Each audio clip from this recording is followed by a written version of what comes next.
The only difference between me and the patients is the fact that I was born in Australia and the fact that I have access to immediate medical care if I need it. Getting free medical care to those who most need it is what the Mercy Ship does. The incredible floating hospital has dropped anchor at a port in the African nation of Congo. On board, a multinational team of volunteers. There's probably nowhere here that could treat it. Doctors, nurses, all making a big difference in thousands of lives. Treating astonishing disorders with amazing, almost unbelievable results. It is a ship of hope and joy. Why do you do it? I feel like I've grown up in one of the most ultra-privileged environments on the planet, really, and I feel like it's a small thing to give something back like this. 1 in 14 children die before the age of 1, largely because they just don't get access to adequate health care. So you can only imagine what it is like when a large ship full of free doctors and free nurses pulls into port. The queue to get on board and be treated is like nothing you've ever seen. Queues of several thousand people, literally, turning up saying, we're here, we want some of this free treatment you're giving out. Many of those arriving suffer from swollen glands. The swelling around the neck is called a goiter. They're relatively rare in Australia, common here. The thing that's really frightening about it is it would be close to one of the worst deaths you could have because they die of gradual loss of their airway, so they get slowly asphyxiated over a process of a few months, and eventually they'll suffocate. One of AJ's first patients is Claire. She's come from a remote village hundreds of kilometres away. AJ is the first doctor she's been to for treatment. She's got what's, simply a massive multinodular goiter, which is something that's taken a couple of decades to develop for her.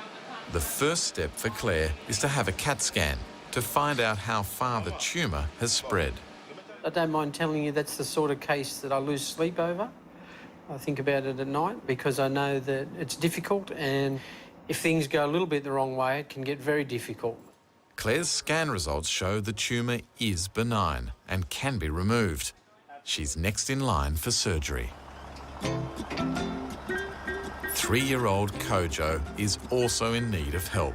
He has extremely bowed legs. He is a character. He's definitely a character, 1 in a million. Definitely not shy. He's 3 years old, and he's probably spent most of those 3 years rejected from family and friends. It's hoped that the Mercy Ship doctors can help straighten his legs. And there are other children in desperate need of similar operations. 3-year-old Celestine travelled by canoe, ferry and train to reach the ship. She had congenital bowed legs, and so that's a condition that comes from malnutrition, and the legs just bow out. So her legs bowed outwardly, and it was both legs. Medical negligence is also a big problem in this part of the world. Rivette wasn't born with a terrible leg deformity.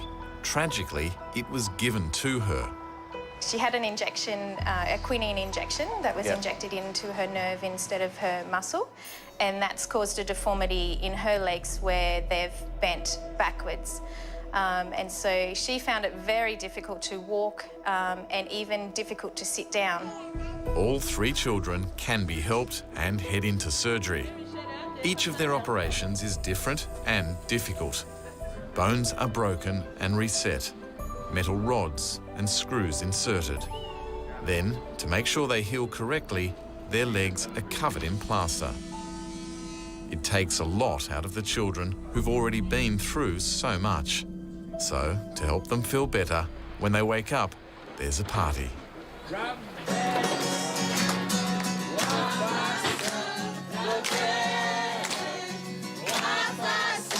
And lots of smiles. Mick Dunn is an engineer from Sydney. He's not only volunteered himself, but signed up his wife Tamara and his 3 sons, Jack, Mark and Harry. Mick and Tamara have left their jobs in the Navy, sold their car and rented out their family home, all without a second thought. Back on the ship, AJ's carefully removing the life-threatening goiter from Claire's neck. It all went well, didn't it? Yeah, it did go well, I think. We're satisfied so far. Yeah. I'm always happy when they walk out the door smiling Yeah. rather than... but yeah, it went as well as it could. This was Claire before. The next morning, Claire gets her first look after surgery. What is that moment like when you hand them a mirror to see themselves without goiter for the first time? It does give you a little bit of a tingle. Yeah, it's a great pleasure in seeing the thrill it gives them. This was Kojo before surgery. And here he is today. How do you think Kojo feels about his life right now, judging by the way he's behaving? Kojo could do anything in life now. I think he really feels like he's got that ability to do and be anything that he wants to be. The transformation is just as amazing for Celestine. Here she is before surgery, and here she is now. And Rivette is also learning to walk on her new straightened legs. She inspires me because no matter what goes on in her life and what she's had to deal with, she does it with a smile on her face, and I just think we can learn a lot from that. I see some of the patients who've, particularly after they've had their surgeries, and some of the little ones, and my heart, leaps a little bit. We can all see beauty on the surface, but it takes special people to look beyond. People like the crew of the Mercy ship. If I have the opportunity to be able to help out, then I just don't see why I wouldn't. And I mean, that's why I keep coming back, because I just love what I do.